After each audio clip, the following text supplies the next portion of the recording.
Hello, yo, hello, how are you? How are you? Everything YouTube, everything Facebook, everything Google, everything Facebook, everything Google, everything Facebook, everything Google, everything Facebook, everything Google, everything Facebook, everything Google, YouTube. I'm doing the Bobcast, and here we go. Thank you. I love you too. I love you. On the name of God, love God. Here we go, please. Enjoy this Bobcast. And it's a crappy, it's like a Canon point and shoot from 2003. Right, that thing has like a posted, not even a posted. It has like a 1/4-inch sensor. Yeah. It has a slow lens, and she probably zooms with the slow lens and makes it even slower. Right? Just go to her house and just throw it away and just leave an iPhone 12 in its place, and the iPhone 12 will be massively superior to this thing. No, I have to give her this audio clip. Yeah. What's your mom's name? I can address her directly. Phyllis, let me talk to you.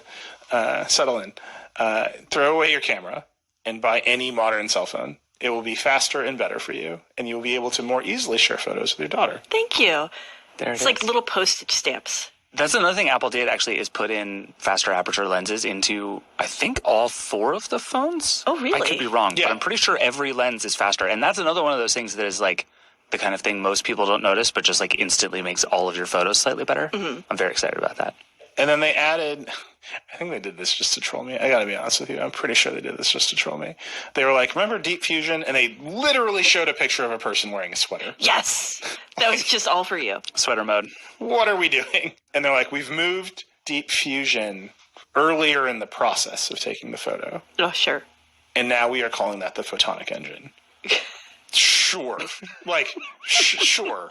Here's this thing that no one understood anyway. Do you remember when they're Deep Fusion is here and they rolled it out? And we're like, what does it do? Sweaters. No, but it perceptibly does very little. And maybe it's doing a lot and it's generating a 5% change, and that's very Apple to make a big hype about it.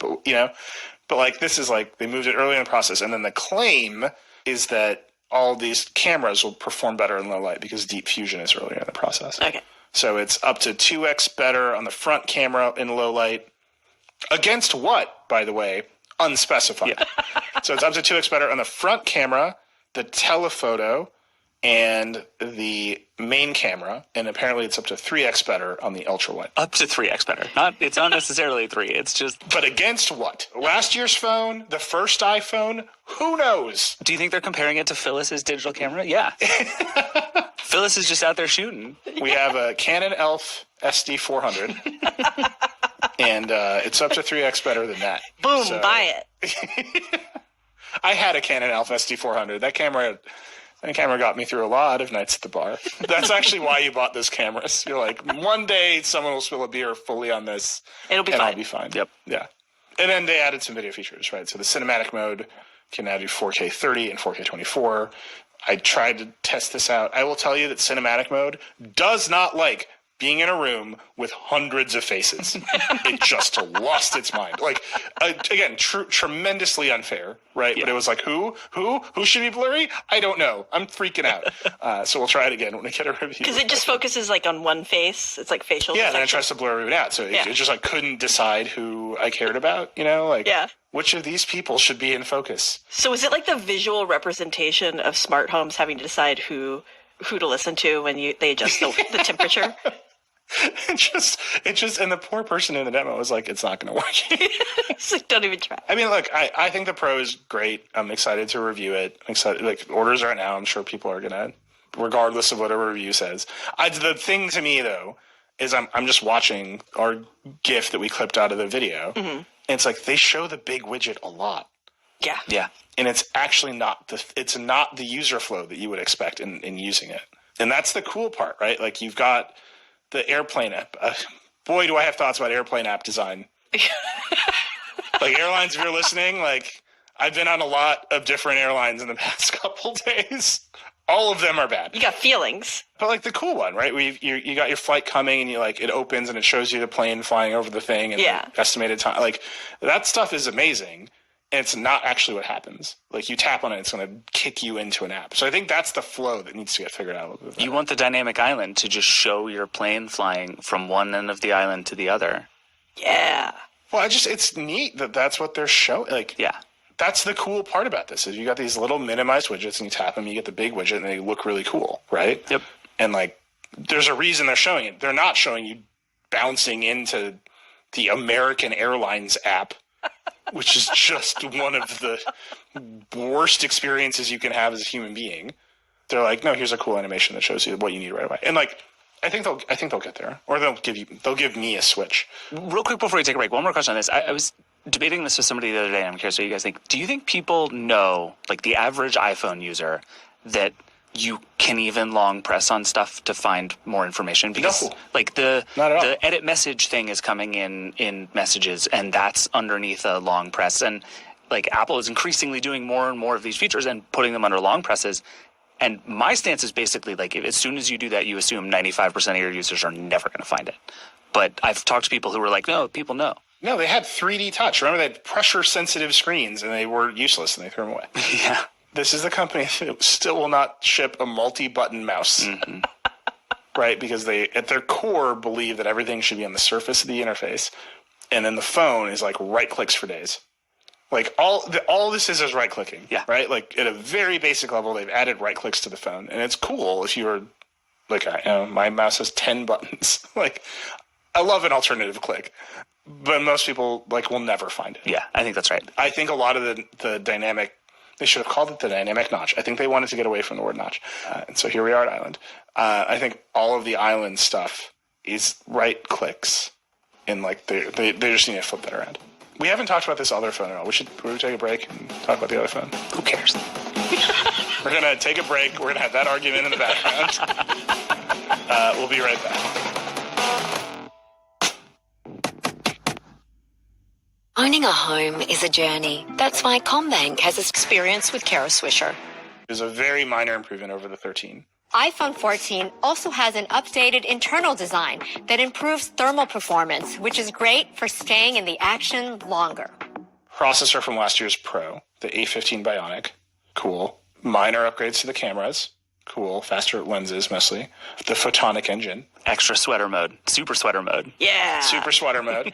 And we didn't talk about this Pro at all. It's got the satellite thing. Yep. Which is a subscription, right? Well, they get it free for 2 years. And then you have to pay for it. And then you have to pay for it. Or buy a new phone. And buy a new phone and get it for free. Can we actually talk about this? Because I have been trying to decide since this event whether or not this is actually cool. Because it's one of those things that, like, one of the themes of the Apple event was the apocalypse is coming. / you are going to get lost in the woods very soon. You're going to be in a car crash. And a computer should know about it. Yeah, but like it's coming. It's like it's next week. You're going to get in a car crash. Apple can't tell you how it knows, but it knows. Can we talk about the one weirdest piece of staging at this whole event? Sure. Utterly bizarre. So first of all, lots of car crashes at the Apple event. So many. Every product introduction was accompanied by a video of a car crash. Straight up. And then they would say something like, we hope you never have to use this feature. And it's like, shit, me too. Like... And then you started running around asking executives how many cars they crashed, and nobody would answer your question. But here's the weirdest one. In the Apple Watch segment, which we'll talk about, they were like, here's a bunch of letters that people have written to Tim Cook about how the Apple Watch saved their life. I placed my Apple Watch on his wrist, and I couldn't believe my eyes. An atrial fibrillation notification popped up. Holy cow. Aw. And they got the actual people to read the letters. Like, recreate the letters. It was, like, very moving, right? People are like... And it's the stuff that you would expect. My heart started racing. My friend's heart started racing. I went to the doctor.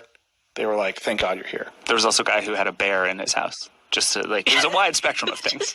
But, like, familiar in the scheme of the Apple Watch saved my life. Except maybe for the bear. Then there's a woman who was like, I was in a plane crash. And I came to, and, like, I pushed a button on my watch and called, and it was like, but because it was a recreation, they had her sitting in a crashed plane, and I was like, did you take a plane crash survivor and be like, we built a crashed plane for you to sit in for our like, it was just bizarre. Like, that's too much. Or the guy who was like, I almost got crushed by the trash compactor in my garbage truck, standing there reading it into his garbage truck. It's like, man, that Apple. one made sense because the garbage truck was like functional, right? He was like back at work with his truck. This was like they had to make a plane crash. Like there's two choices here. Someone built a plane crash and they had a physical plane crash set. Or, the crack Apple TV production company was like, sit on the screen, we're not going to tell you what happens. And they matted in a plane crash. Like, either way, it's like someone had to make a plane crash for this poor woman to sit in. We're far away from satellite connectivity. It jumped out to me so immediately. Yeah. Like, you took a plane crash provider, and like, I need you to sit in this plane crash and tell me how to watch Save Your Life. I can't even imagine what that day of shooting was like. Let's just talk about that for the rest of the show. That's just very traumatic for a person. Oh, well, she seemed happy. Who knows? So this was like the theme, as David was talking about, right? The watch can detect a car crash. The phone can detect a car crash. If you're lost somewhere, you can hold up your phone and connect. We think we've learned that company's Globestar. Oh, interesting. So okay. in our preview episode, we're saying there's a big spectrum of ways a phone can connect to a satellite. One is cell towers in space. Full connectivity. There's a bunch of companies doing that, like Link and others. Another is Starlink, which is basically cell towers in space. They're doing that with T-Mobile in a slightly different way. And then all the way down the line is very low data transmission in emergencies, and Apple went with very low data transmission in emergencies. So you can only send text messages in an emergency, and that's it. And you can only really send text messages, as I understand it, to emergency services. Right. It's the equivalent of like the thing when you don't have any service, but you can call 911. It's like that's essentially what it's just sort of expanding out. And there was a line in it where he was basically like, we've done a bunch of work to shrink the size of a message down to a third of its normal size, which is already like a hilarious thing because the text message is like not a large thing. And he was like, so you can send a message in as little as 15 seconds. And it's like, wait. Yeah, and you need perfect line of sight to the satellite. So Starlink, eat your heart out, right? This isn't a tree might be in the way. It's the phone puts up UI that's like, here's the satellite. Point your phone directly at the satellite, holding it up in the air. And then effectively the UI is like Clippy for emergencies. That feels like not super productive. And like you have to text someone? Right. So when I say it's Clippy for emergencies, they're like, we've built this system of common messages and replies you might want to send, which I think is how they're doing some of the compression. Mm-hmm. Right. They're like, they have known messages and they can send codes instead of the messages. So it's like, you've been in an accident. Like, do you need help? And then you like push one. And like go. And then if the emergency service provider that's near you doesn't accept text messages, they have relay stations where people receive your text messages and call the emergency services for you. Okay, because that was the part, like, generally speaking, when you don't have connectivity, it's because you're in a more rural place where emergency services probably are not as often technologically advanced. So the likelihood of, like, them having the ability to receive your text messages in Abilene, Texas, small. Yeah, so we don't know. So I've seen a lot of reports that Apple's partnered with Globestar for this. Mm-hmm. Even some reports on how much they've paid Globestar to do this. Right, like we got to confirm all those details of how it works. But like who sits in the relay center is an open question, I think. Is it Apple? Does Apple staff a bunch of relay centers? Or is it like Globestar, they're in a contract and they say they're Apple? Like lots of details there. But fundamentally, it's you're in an accident, you don't have connectivity in the middle of nowhere. If you can point your phone at the right spot in the sky, you can have a sort of scripted conversation that gets you help. Does it only activate if you're in an accident? Like, if the bear is in your house, how do you... I don't think there's any situation in which you buy an iPhone 14 just in case in your off-the-grid house a bear enters, and then you point it at the sky to text emergency services. Bear here. Well, no, that's... I was just like, how do you activate that emergency thing? The use case you're talking about is somebody's in a crash. And Apple's talked a lot about, like, well, we can detect crashes now. But... when are the situations where you aren't in a crash, but you do need emergency services? You can just hold on the button on your phone, just like now. Yeah, I believe it's not connected to the like crash detection and stuff, that it is a separate thing.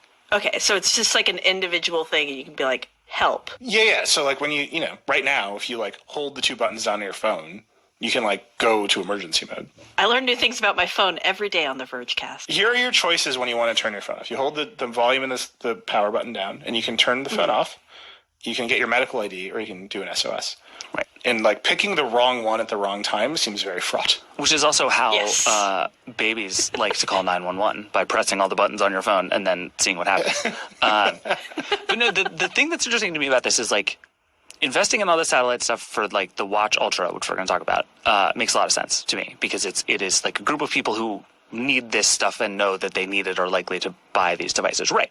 This is the kind of thing that I would assume the earth-shattering majority of iPhone users will never once experience in the entire time that they have this phone. So it was surprising to me that this was like a thing that not only did Apple build into the phone and all of the models of the phone, right, but like spend a lot of time telling us about in launching the phone. And so the like Galaxy Brain version of this is like, okay, what is this the like 0.1 version of? And it's like, okay, is Apple eventually going to do... I was talking to somebody who was like, their big theory is eventually Apple is going to like obviate all the carriers by doing its own fully satellite-based infrastructure. Apple loves the carriers now, and the carrier, like, that is a lucrative relationship. Yeah, the carriers pay for all the ads for iPhones. It's a perfect setup. But then, if it's not that, though, then, like, what is the 5-year plan here that makes this relevant to more than this teeny tiny fraction of iPhone users? Or does there just not need to be one? Yeah, I don't think there was one. I think this was just like, this is a cool feature. There's not a lot going on with the iPhone 14. This is a way to differentiate it from the iPhone 13. Yeah, they said the big technical achievement here is they got the antennas to switch to the satellite bands, so they didn't have to add a bulky plastic antenna. Like, there's obviously a lot of technical work here that has been done, but the future is cell towers in space. Yeah. Right, and actually Elon... God bless Elon, tweeted, like, of course I've talked to the iPhone team. They're very smart. And it's like, sure you have.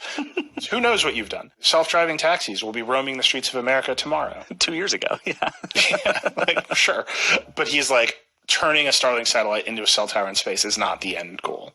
And that's that's the state of the art right now, is a cell tower in space. So I think there's probably a lot of work to be done here. But right now what you've got is like Clippy for emergencies. Which is fine.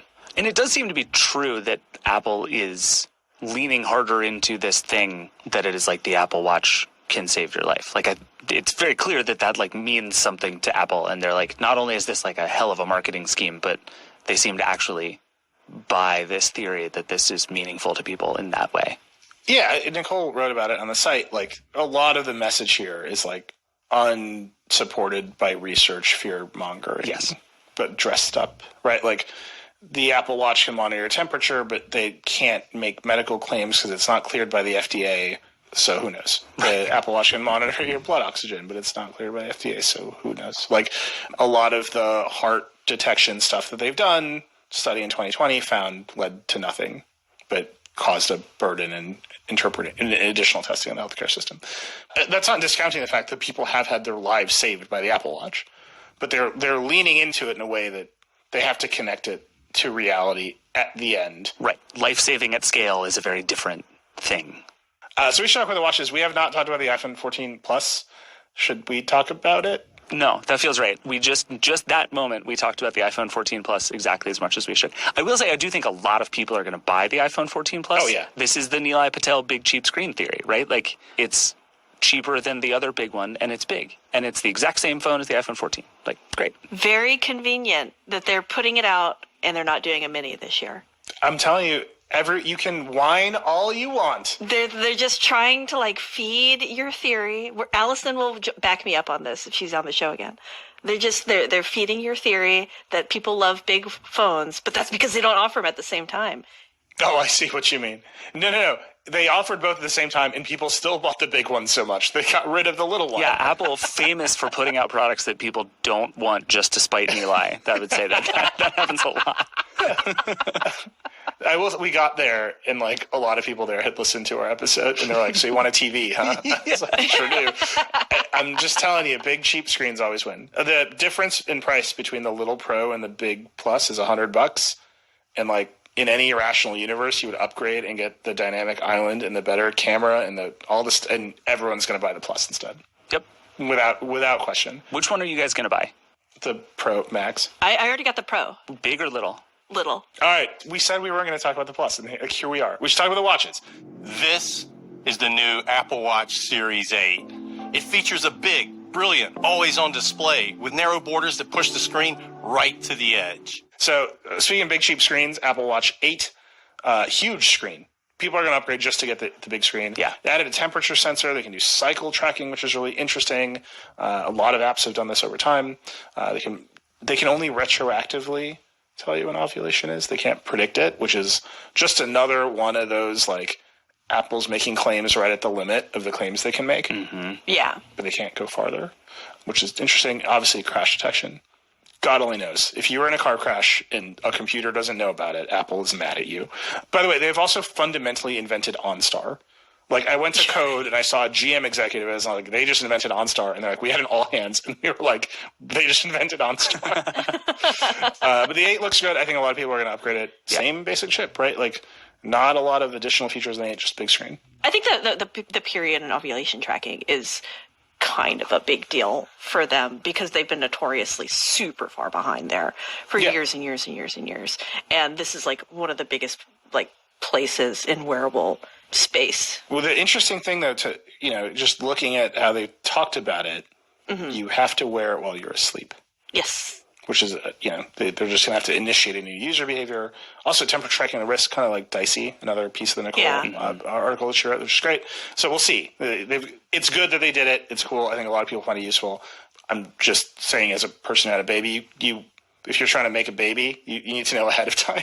Yeah. No, I think it's like, I think this is like, I don't think this is necessarily like gonna be useful. I just think it's like interesting that Apple is finally doing it and doing this catch up. Yeah. And I would suspect those temperature sensors are not just going to be used for this because there's been so much talk in the wearable space of using temperature sensors to predict illness, and FDA will be like, you absolutely cannot say that right now.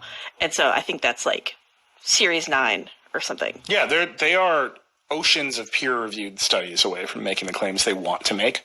Which is, again, they're making the claims they can. Which is one of the weird things. Like, we're used to these companies, like, massively over-promising all the stuff that they can do. And with a lot of this stuff, it's a totally different dance where there's the stuff, and I've heard this from a lot of wearable companies, where they're like, we see things, we can't tell you what they are, but we're very confident about them, but we can't legally say a certain set of words in a row about what things actually do. But if you buy one and it's useful to you for that reason, terrific. And you just come out of that conversation being like, what?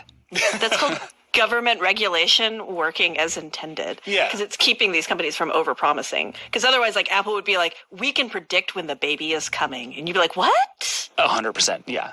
We're going to save your life for sure. Yeah. Apple. Well, so, again, and the fact that you have to wear it overnight, like, I am not the right person to review this product. But, no. Well, I think, again, this is like a reveal. Like, people are going to get, here's what we know. They're going to sell millions of them. Yep. And I think we're going to very quickly learn how accurate the thing is because people are going to talk about it. So that's the 8. I think people, just for those reasons, big screen, big cheap screen, that's the upgrade. Yep. Everyone's going to do it. The SE is really boring. They just added color to the back. And now I got to talk about the Ultra. This is Apple Watch Ultra, a completely new design, reimagined with extraordinary new capabilities that expand the ways you can use Apple Watch. I'm going to buy an Ultra. It's $800. Why am I buying an Ultra? I don't know. Like, the most extreme sport I do is I throw Max in the pool. A friend of mine was like, he called me and he's like, I'm buying the Ultra. He's like a watch guy. And I was like, you're a watch guy. Why do you want the Ultra? And he's like, the tooling on it. And I was like, I'm hanging up on you right now. Yeah, that's right. The buttons are great. The digital crown is finally knurled. It's finally knurled. It's the whole thing. Like, the way to describe the design of this thing is knurled. Mm-hmm. There isn't another word. I will say, though, Apple did a pretty good job of this. I mean, this thing is enormous. Like, do not get it twisted. It is enormous to the point where, like, you could see from across the room which Apple executive had an Ultra on versus a different Apple Watch. Like, unbelievably noticeable. At the start of the event, they were all wearing their regular Apple Watches. That's right. When it was announced, they all put on the big watches. Because it was that noticeable. Like, you can run around with an iPhone 14 and no one's going to notice because it's just an iPhone, right? Like, but the Ultra it's a big boy. But it's pretty light, I will say. Like, putting it on, I expected it to just, like, my hand to just, like, go down and make a dent in the floor based on how big it is. But it's actually, like, it felt pretty wearable in that sense. It's still bigger than I want on my wrist and bigger than I think a lot of people are going to want on their wrist. But, like, if you're used to wearing the, like, dump truck of a Garmin watch on your wrist, like, this will actually feel probably better on your wrist than a lot of those would be my guess. Well, and I do think it, like, hits that chart of people who are, like, the Garmin folks, and then also the Neeli's and my friends folks who like just want a big watch, right? Like big watches have always been a thing. They're very like fashionable for most guys, I think. It's like, yeah, I want to have a 49 millimeter behemoth on my wrist, whereas I'm crying over here saying no. Like, but I can't do that. You bring up the thing I've been wondering about. Like, yeah, right. it's enormous. But that point about like who Apple is trying to go after here, I think is exactly right, and is going to be very complicated. And Thomas Ricker wrote a really good story for us about this, about whether Apple can do to Garmin what it once did to Nokia, which is basically just like iterate it out of existence. Yeah.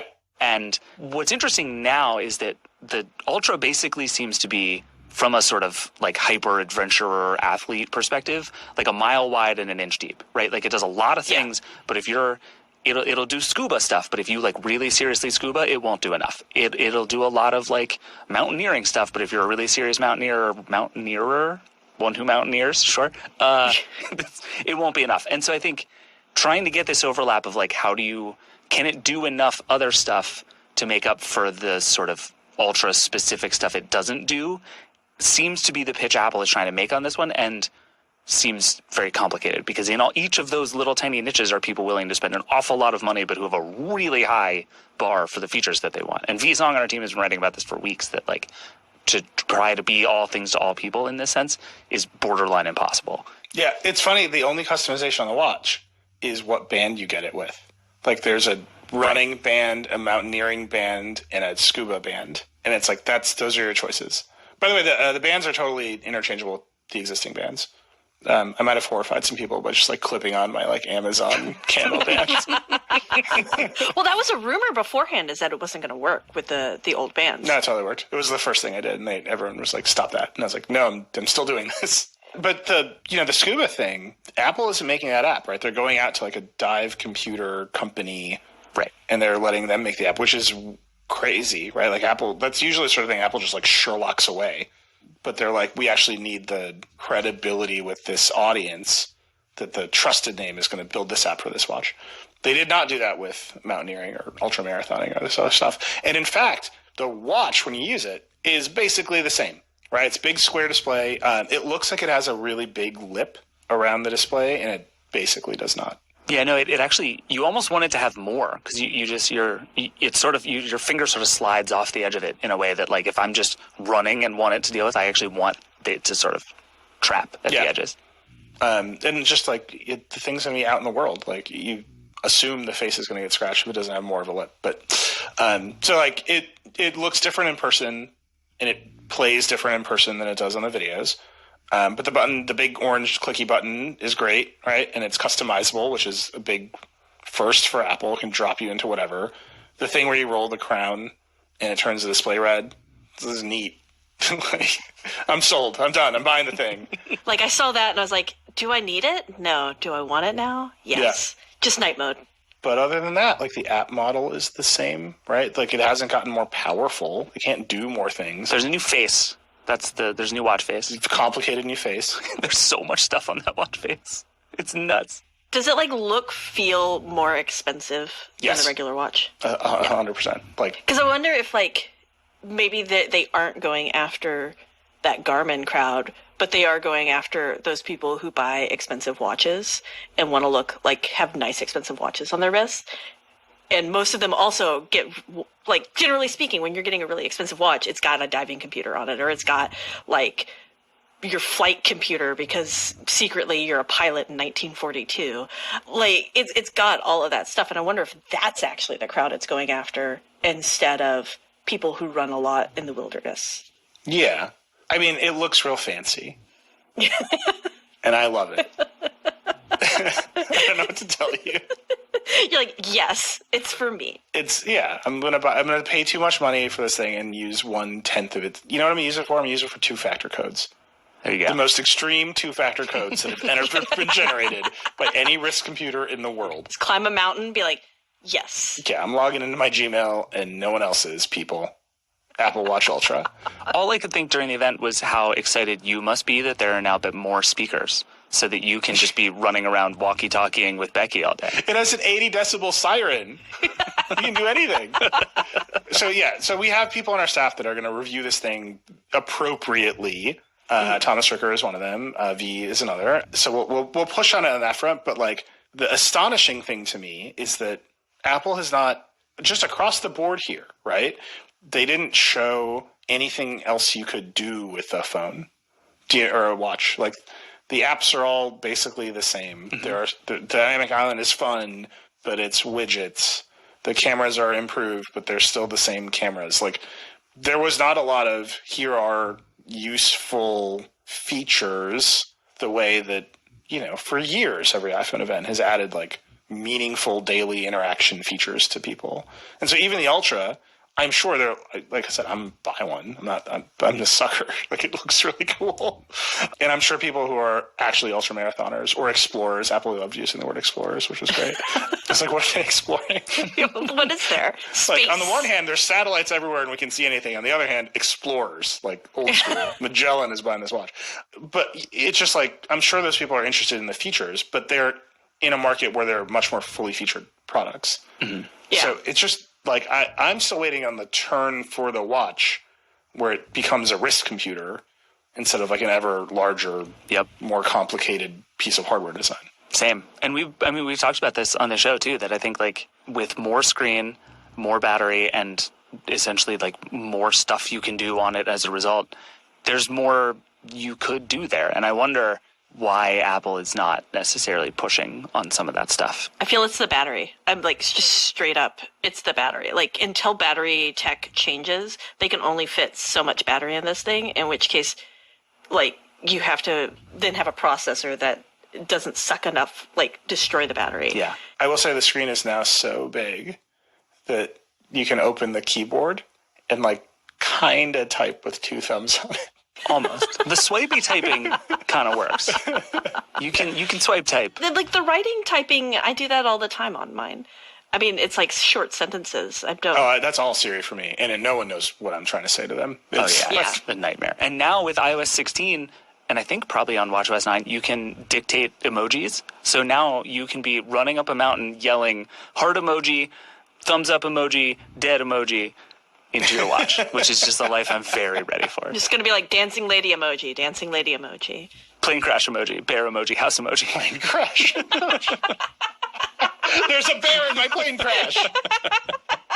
Yeah, look, they're so far ahead of everybody else. Like, Sundar Pichai was at Code on stage wearing a Pixel Watch, an unannounced Pixel Watch. He was and I was so mad I wasn't there. Like, but he wore it with a white band so people would notice it, right? And I was like, well, the old school blogger in me, like, runs to get a zoom lens and is, like, stalking him backstage. And, like, all the reporters there, like, didn't do it. Like, Mark Gurman caught it, to his credit. But the Engadget in me, like, the old school Engadget in me is, like, I'm in the hallway. I've got a 200-millimeter lens. Like, Sundar's not leaving here until I have a photo of the Pixel Watch. But, like, you can see what it is. It's a circular watch. It's going to have a bunch of Fitbit features in it, and they are competing with the Apple Watch Series 5.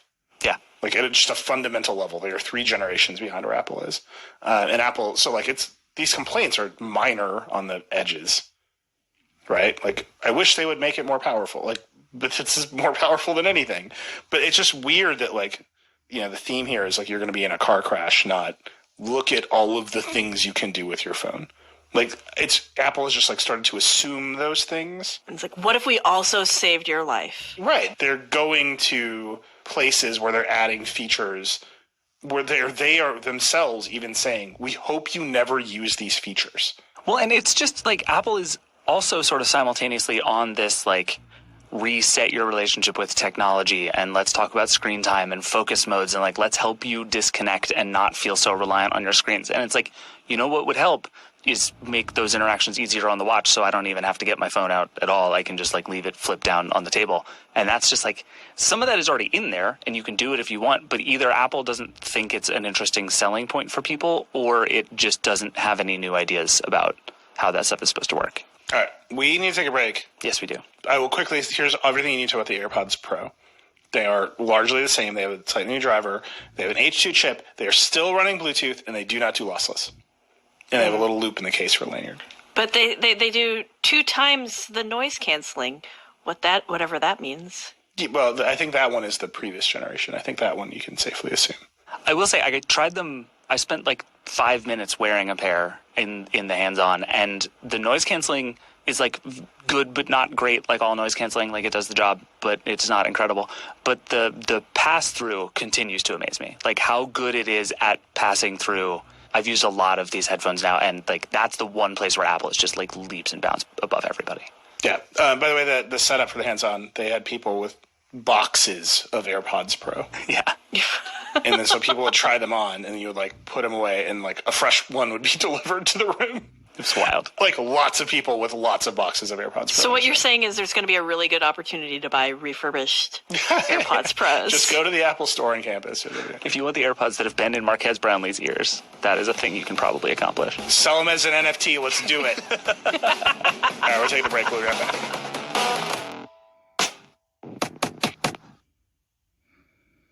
The Iowa Lottery was out there saying on a regular basis, hey, folks, check your tickets. Somebody's got $16 million. And it was sort of this mystery. Why hasn't anyone come forward? I'm Phoebe Judge, host of the podcast Criminal. True stories about people who've done wrong, been wronged, or gotten caught somewhere in the middle, told by people who know them best. Like a man who successfully figured out how to negotiate with his father's kidnappers after some trial and error. They were just like, for that price, we won't even tell you where he's buried. And a 12-year-old who solved a family mystery. There were 3 little fingerprints. And I remember in junior DA camp, I was like, oh, fingerprints, this is definitely some evidence. Then we can find whoever broke into my grandmother's house. Discover the unexpected side of true crime. There were no security alarms whatsoever. The file cabinets were not even locked. So that gave us enough information to plan the actual break-in. Listen to Criminal now, wherever you get your podcasts. You know, I wonder, do you think that we should all try to spend a little time thinking about a good prank that we could pull? I think it would be a good idea. In fact, if you turn around right now, you'll see that I'm in the studio. This Is Love is a podcast about people doing incredible things. Like a woman who moves across the country to work with her hero, Prince. A man on his way to dinner who finds a baby on a subway platform. An entire town in northern Italy that tries to stay quiet at the same time to protect a rare and beautiful sound. And in one of my favorite episodes, a man puts on enormous fake feet and makes tracks up and down the beach, fooling his neighbors for decades. It's the stuff that makes life worth living. I'm Phoebe Judge. Listen to new episodes of This Is Love wherever you get your podcasts.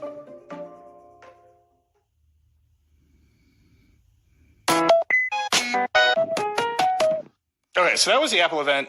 Obviously, we got to get all the stuff. We got to review it. We got to talk about it more. We have to experience the island. The other thing that happened on the same day was Tim Cook came to Code along with Johnny Ive.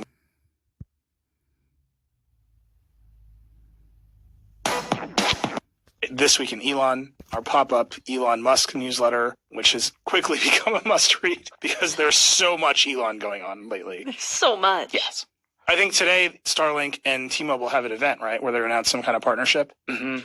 And Starlink also is randomly lowering the prices for some people. Like, I think Thomas Ricker got an email where Starlink was just like, your stuff's cheaper now. And he was like, neat. Yeah. And that was the end of that interaction. I did not get that email from Starlink. Aww. But yeah, the Elon Musk chaos is relentless and is never going to go away. Addie's most recent version of This Week in Elon, which is about all of this monetizable daily active user nonsense, is very good and clear and a good read. We'll put it in the show notes for sure. All right, the clock is red again. Liam has turned his camera on. He's smiling, but it's that smiling that means he's mad at you. Yeah, you know the smile right before they eat you? That smile. We got to take a break. We'll be back with a little bit of lightning round. We'll be right back. Distilling Company, Claremont, Kentucky. Kids are curious beings. The local arts and crafts and portion line with code. Liam gets bored. He just ticks it to red and says, shut up. 3 minutes of this is enough. Look, we're done. Vergecast over. All right, lightning round. Alex, what you got? Well, Chris Welch found yesterday, I was in the office with Chris Welch, and he said, hey, Alex, check Slack. There's a scoop you need to edit. And I went, oh. And then I clicked and I was like, hey, Chris, you wrote a scoop. That's what happened. So he got a little scoop magnet, getting all the scoops. That's not a word, is it? Scoop magnet? It can be now. Chris Welch appears to just live inside of guys, Sonos. we're on the clock, okay? Who knows when this is going to turn red? Sorry, Liam. Any minute. He's going to turn it red as soon as I finish talking. New speaker. Basically, it sounds like Sonos is working on a new speaker. That's all the reporting that Chris Welch got. And it looks like it'll probably replace the Play 5, which is the kind of its flagship speaker that hasn't been replaced in years. I think it's the only one that hasn't had a big update.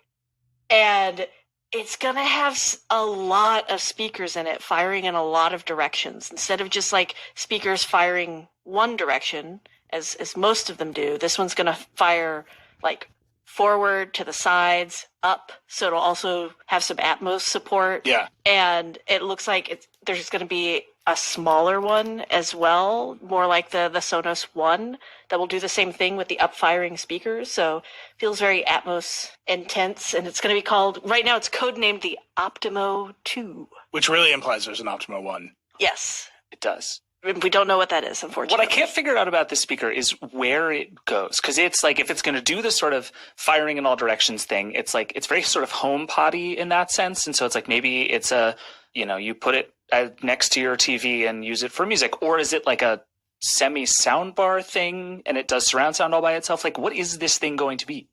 I think it's supposed to do all of the things. Okay. What he was looking at, a lot of the stuff he's gotten suggests that this is going to be one of the best sounding speakers they've made. Sonos is very good at making speakers that sound really, really good. And this one is something that you'll be able to put, use it as that sound bar. Get 3 of them up front and a subwoofer, and you've got 3.1 surround sound, right? You'll have 3.1.2 surround sound. Right, because you've got the Atmos upward firing speakers. So I think that's the plan here, is most of the money that Sonos is making nowadays is in that home theater space. That's really where it's moved. It's moved away from speakers in every room of the house to TV. Let's do that better. And this could theoretically help that without having a big, ugly soundbar. Every now and again, I find myself reading our site like a reader, and then I have these moments. So there's a line here. The Verge has viewed early work-in-progress images of Optimo 2. And I was like, wait, that's me. I viewed those images. You did that. You saw the images. Chris and I looked at them together. So the HomePod is a really interesting case, right? Because it had all these, the big HomePod, not the little one. It had all these drivers in it, and Apple was really intent on doing beamforming. It would measure the echoes in your room in real time. It would use the walls and send some frequencies at the walls to create a faux surround sound, and they said a lot of things about the HomePod. In the end, it was just a nice sounding speaker. It did sound good though. It was a ridiculous product, but it sounded really good. 2 of them sounded infinitely better than one, which I think was their miss. Fair. Actually, yeah. It was fine. My thing with the HomePod was always, if you are the sort of person who has the capacity to listen to a HomePod and a Sonos 5 and whatever else, in a line, you'll put the HomePod in the top 2. But if you are not doing that specific exercise, you cannot tell the difference between them. Fair. Yes. Right? Expensive speakers of that class are all just kind of different and all kind of the same. This feels like not that to me, because I think it is aimed at that big Atmos music market that is a differentiator for Sonos. Very few products do Atmos music. So we'll see. I don't think it's actually targeted at TV stuff. And then you don't. I think that they've got sound bars for that. And that's their big soundbar sales are down because TV sales are down. And you buy a soundbar when you buy a new TV, and rarely people upgrade their soundbar. The clock turned yellow. I'm freaking out. Oh my God. Go. Keep going. I think this is a music speaker, a high-end music speaker to do Atmos audio, which I think will be interesting for Sonos to try to convince Play 5 customers to upgrade. So now we're going to have Led Zeppelin's descend from a wire above our Jimmy head. Page just sneaking up behind you. Not behind you. All anybody's above you. Above you. It's all anybody's ever wanted. By the way, USB-C line-in potentially on this device, which is wacky. All right, I'll do... What's my lightning round? Oh, I got to talk about Peloton. All right, let me just read you this quote. There will be no further discussion because the clock's yellow. This is the CEO, the new CEO. Okay, I'm changing it now. I am going to just fell asleep or something. I don't know what's going on, but this one is called SBS on the money, and I'm gonna play it. I don't know how and how long in while. 20 hours later, 1 hour, 2 hours, 5 hours. I'm here, I'm there. I'm really boring. No one cares. YouTube. I'm intermixhector. This is In the Money SBS. Get back to doing what you... In the Money is brought to you by Money Tech. You're listening to SBS on the Money with Ricardo Gonçalves. This is Ricardo Gonçalves, SBS on the Money, Australia. Yo soy chileno. Viva la raza. Hands up, Australia. Hi everyone, it's your daily 10-minute business and finance news wrap for this Tuesday, the 6th of September 2022. Later, how long do you hold on to your smartphone before upgrading? We'll find out what the rest of the country does. But first to official interest rates, where the Reserve Bank has lifted the official cash rate by 50 basis points to 2.35%. That is a 7.5-year high. So what does it mean for the borrower? For someone with a $500,000 25-year mortgage, it means that your monthly repayments will rise by $144 per month. Now add all the rate rises we've seen since... So if you borrow, say, 100,000, 200,000, 300,000, 400,000, 500,000. I'm not that clever, but you should pay that money back to the bank. We are borrowing so much money these days. It's really sad. I feel like crying. I feel like saying many things. We are well record here. You want to bring your stuff here, like your computer. You want to sell computer. You want to be G5. We consider it to pay high prices. We are already know high prices. So if you let the government get the taxes, you get the company to pay taxes, the owner of the shop to pay taxes, everybody pay taxes, the banks is high up, everything's high up now. We're used to it now. We don't give it F off, understand? We cry because we lost our house in floods. We lost our house because we didn't pay our rent. We didn't pay our insurance. We didn't do this. We didn't do that. We are lost. So in Australia, we don't care anymore. If you want to sell us a computer that costs $1,000 American dollar, then here is 2,000, and then plus the taxes, so it's 2,300. So after 1,000, we're paying 1,300 extra for everything, and plus paying the shops and everything. So you can come here with your Amazon, with anything, and make a killing, because you are willing to say that the government is putting taxes, everyone is putting taxes, the bank is going up. We don't care anymore. We're willing to pay your money. We're willing to do anything. So if your electric car costs $65,000 and next minute 75,000, we don't care anymore. We're willing to pay. So Australia is one of the places who don't give it F off. If UFOs or anything, doctors, whoever it is, are dying, or who dies, who lives, whoever, creation is yours. You make up your own rules. The government would like to know why you come here, why you do this here, where you do this here, how you do this here, and they will let you know if you're allowed to or not. And then the shop, and then the warehouse taxes, and then the shop owner taxes. There's so many taxes. It's incredible. We just don't care anymore. We'll pay 25 million if you have to pay 25 million. Whatever it is, we pay. We don't care. F off. Fuck you too. 25-year mortgage, it means that your monthly repayments will rise by $144 per month. Now add all the rate rises we've seen since May, and that increase is $614. What happens now, and what does it say about the economy? For more, I spoke earlier with Belinda Allen. She is a senior economist at the Commonwealth Bank. Yeah, it's a good question. After 5 consecutive monthly rises, the RBA seems very much focused on controlling inflation, making sure it doesn't accelerate too much from here. They already expect it to peak at 7.75% later this year. So they very much sounded like an inflation-fighting central bank, talking tough, with the aim of really getting inflation back down towards target towards the end of next year. So they're continuing to lift interest rates. They've signalled more to come, and I think it's really based on that inflation story. Were there any surprises in the statement?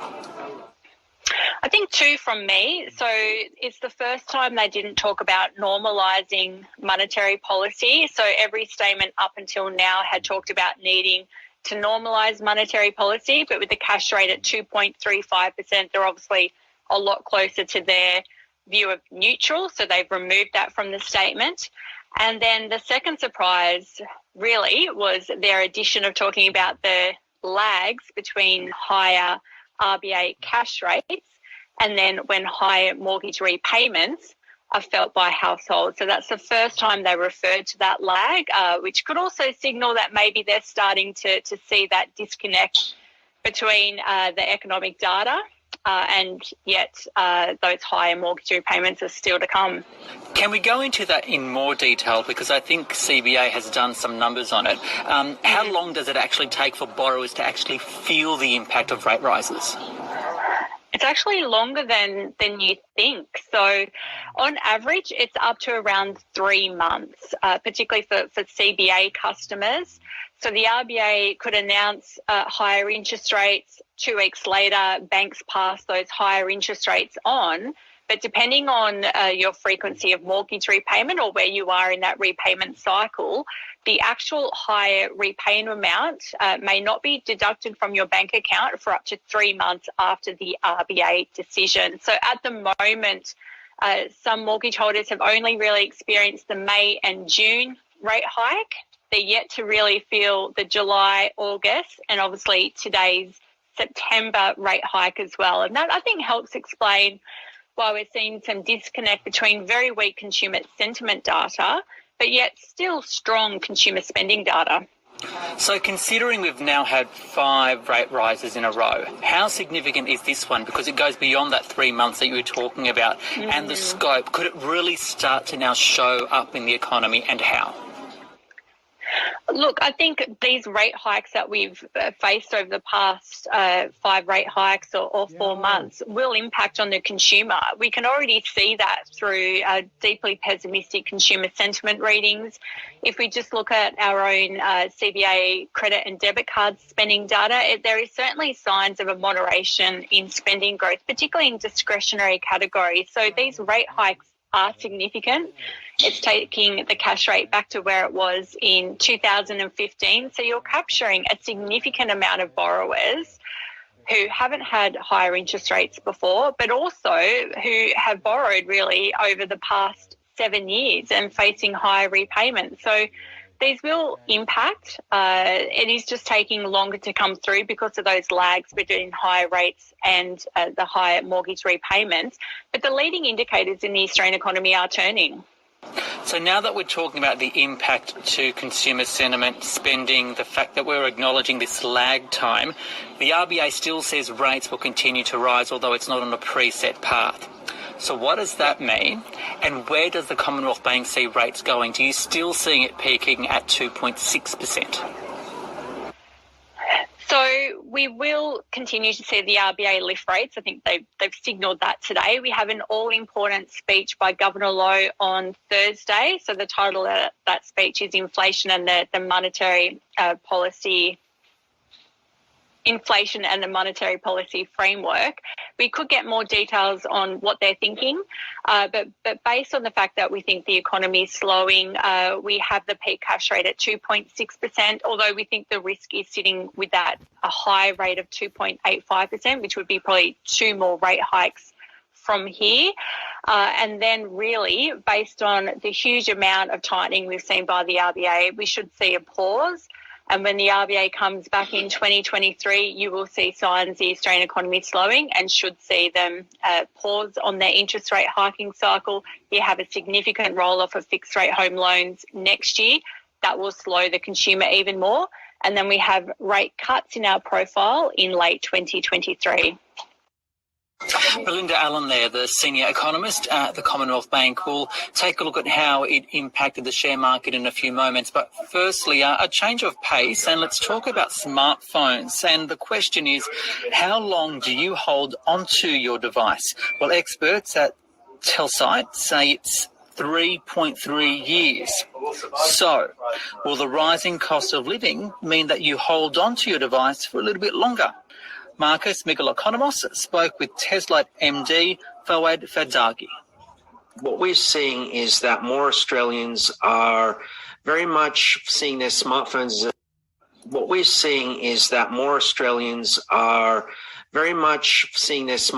an essential part of their life. Nearly half use it as their primary digital device.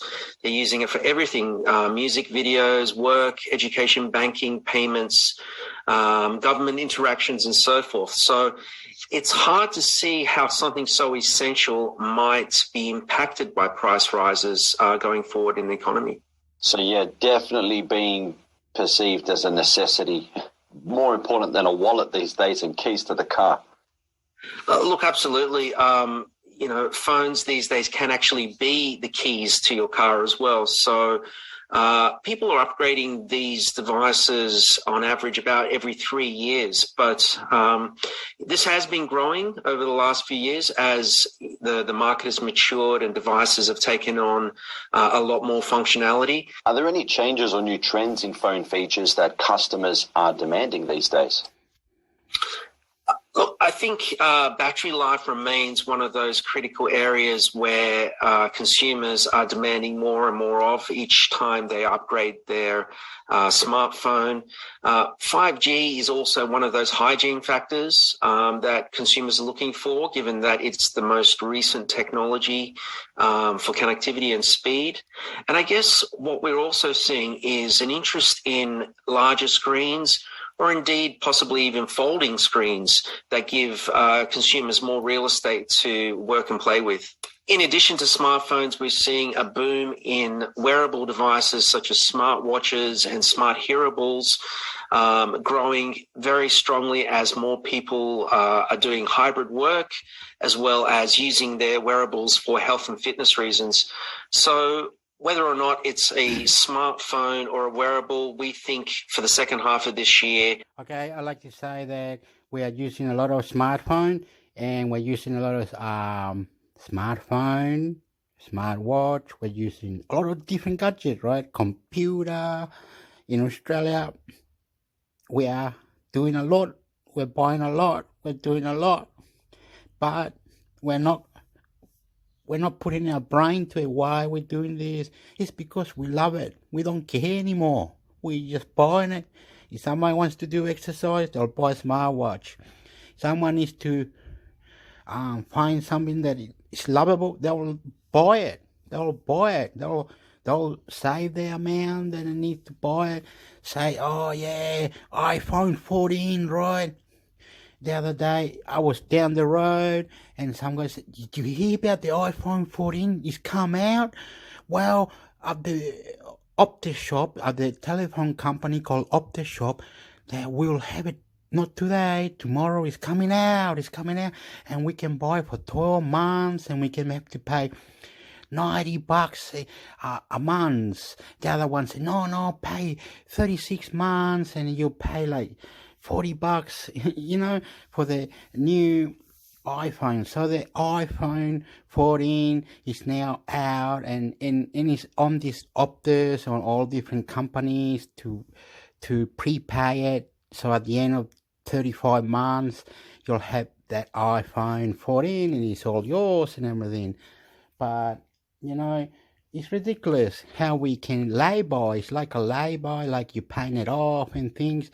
Some you can, some you can't. Some shops you have to sign papers after papers after papers to pay off your computer, your furniture. In Australia, we love gadgets. We love gadgets, we love cars, we love electricity, but we need to get something back. But we don't get anything back sometimes because we're working hard for our superannuation where our money's been saved after years and years. There's money there that from work. It's hard for me to explain all this. I am not an intelligent person, so you cannot blame me for telling you the truth. So if I can't tell you the truth, I'll bring you the truth for you. And if I can't bring you the truth, you will learn to understand me. And if you don't have now, I'll learn to understand me because I'm Chilean, soy chileno, I am Chilean, and I'm in Australia. You gotta understand this. That is hard. When I go catch the bus or anything, I have to have an iPod card. It's a thing where you beep, then you sit down, then you come out, beep, and you have to top that up, and you have to do this, you have to do that. Buy your food. Tomatoes were really high up yesterday. Things we don't really care. We just cut the tomato in half and said, "Look, we used to use a full tomato. Now we use half a tomato." It's incredible. Capsicums, whatever. All the fruit and vegetables, rain, this, that, all going up because of coronavirus, because of China, because of war in Iraq, war in Ukraine, whatever. United States should understand now they can bring anything they want to Australia, put a base on it, do the base on it. We love you, America. We love you, China. We love you, the whole world, and we pay top price for your shit. Understand now? So get it right.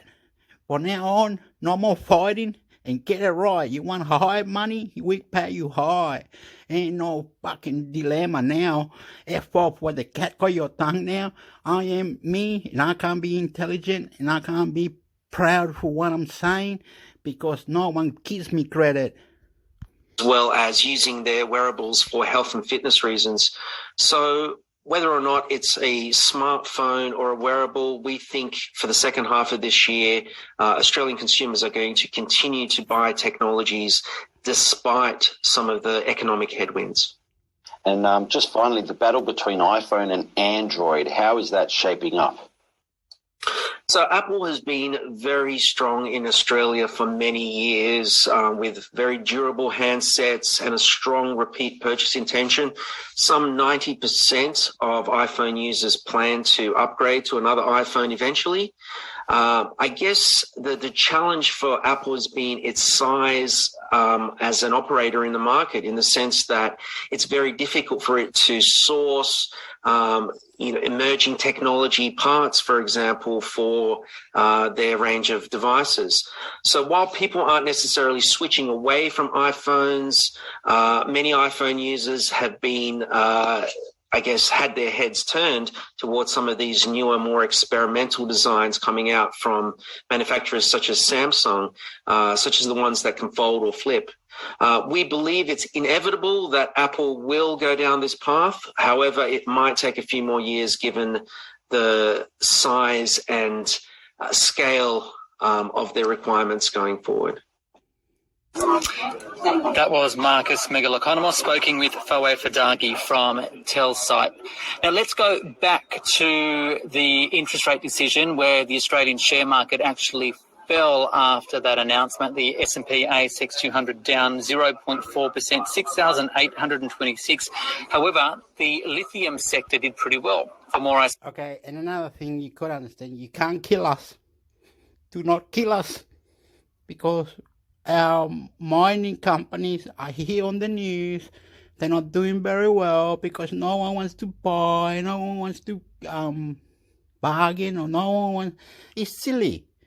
China is just all blah, blah, blah, blah, blah, blah, blah, blah. Okay, you can have some of it, but not all of it. Whatever you want. Who else does it? Vietnam, India, uranium, battery liquid, or whatever it is. we cannot consume to have this every year. We're digging down in the ground. We're destroying our earth. You understand? We do not look after climate change. We do not do what Solomon Island or Cook Island or whatever it is. We are trying to combine them to have our money. We're giving them free money. We're giving them things so they can be with us, with Australia. As an Australian, some lady called Wang, she's an Asian Australian lady politician. She's an Asian politician. I remember her just the day before saying that she's willing to go all these islands with other politicians to talk about how we can be with them without stuffing them up. We're giving them free stuff like blankets, computers, money, and everything. China needs to be calmed down, and India and Vietnam and Taiwan, and why you want war? It's always war. It's fighting, arguing. It's nonsense, mate. Our mining companies, our industries are going down the hill because you don't let us regain our percentage in the markets. After that announcement, the S&P ASX 200 down 0.4%, 6,826. However, the lithium sector did pretty well. For more, I spoke earlier with Azim Sharif from CMC Markets. I feel that people are just reacting to lithium stocks just as and when they feel they need to. That's the thing. There was obviously some news that came out overnight. So there were a few brokers that came out with upgrades to lithium miners, and investors love upgrades and downgrades when it comes to from brokers as well. So there was broker upgrades from the likes of Jefferies, JP Morgan, and Macquarie on a few lithium stocks such as Alchem, Lake Resources, Liontown Resources, and Core Lithium. So the reasons that they gave is they're expecting increased lithium demand over the next couple of years. Again, that is still a more medium to longer term view, nothing immediate, but because the news came out, market is reacting. Macquarie has upgraded their Alchem price target by about 50%. So again, they're very bullish or very positive on where lithium is going to be. A few key reasons that they did give is they're expecting buoyant lithium prices to continue driving material upside. And because they're expecting a lot of these lithium producers to have a lot of free cash flow as well to reinvest into their business and expand. The other key thing that the brokers mentioned as well is that the US state of California are now mandating all new vehicles sold in the state to be either EV or hydrogen powered by 2035. So that's almost another 13 years away. So we're not anywhere close. But again, investors want to jump on the bandwagon before the rest of the market jumps in and get in, I guess, while the iron is hot. So that's where lithium is going. Again, it's just off the broker upgrades, but we could potentially see this cycle up and down as more brokers come into play and obviously more investors come into the market. So still a long-term play, but I think investors just love lithium and lithium love investors, especially Australian investors. So we could see a bit of positivity over the next couple of years.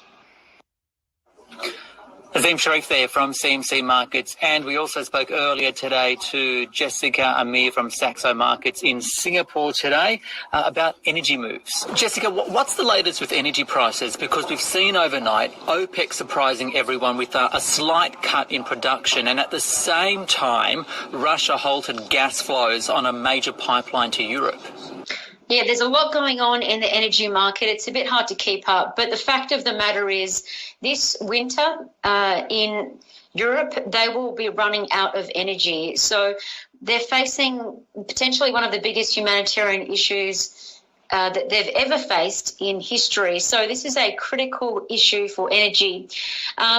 What happened overnight with OPEC announcing a slight cut, this doesn't really alleviate the pressure from runaway oil and energy prices. We do have to remember that OPEC does say that there will be a lack of supply and high demand next year. So the market is contending with a lot of things. Not only will Europe run out of energy this year, but also next year we're probably going to be short as well. This all means higher prices for energy. And Australia's current account surplus, it increased to $18.3 billion. Coal exports exceeded $100 billion annually for the first time.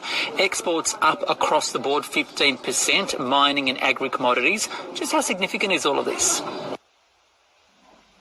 It's pretty significant. So Australia's exports are absolutely on a tear, but we have to reflect on why this is happening. The reason this is happening is because the world is running short of critical energy supply. So we've seen our exports to India, Indonesia, and other parts of the world hit record highs. The fact of the matter is we're not even at peak coal demand. We have to look back at history, and in history we know that coal demand typically spikes in December, January. Right now, coal prices, they're already at a record high. This is supporting higher prices for future coal, but it's also supporting higher prices for coal stocks and also higher prices to come for Australia's trade balance. So we do have to remember, though, it is very hard for the consumer. It means higher energy bills, but for those invested in coal companies, it means that they can pat themselves on the back because they're probably getting the world's best returns that are available on the global share market. Jessica Amir there from Saxo Markets. This SBS On The Money podcast is provided for... Okay, before I go, you got to remember that Australia is not a free country. It is free if you manage to come here and live here and choose where you want to be and want to live. But you got to understand, it's a high price to live somewhere, pay rent, electricity and everything. You can't do all this. You need to talk to me, intermixhector YouTube. You talk to me and I can see what can I do for you. Or I don't know how your question is, but I know that it's incredible what you're going on through because industries do not have to suffer like the mining, the electricity, the electric wood, or like computers and cars. And anyway, I'm cutting it out. It's probably gone for an hour. I don't know why I did this, how I did that. I love you, but I don't know. You know, me loving you. So good, man. So good. I love you too. Okay. Hopefully in the future you will understand this what I do. I do this podcast so I can get into my mind, into your mind, where you are at, how you're at, where you're at, how you're doing, where you're going, question after question, opinion after opinion. Adios, amigos. Subscribe to intermixhector and YouTube, Facebook, Google, YouTube, Facebook, Google. Bye, ciao, subscribe. Hello, how are you? Hello, how are you?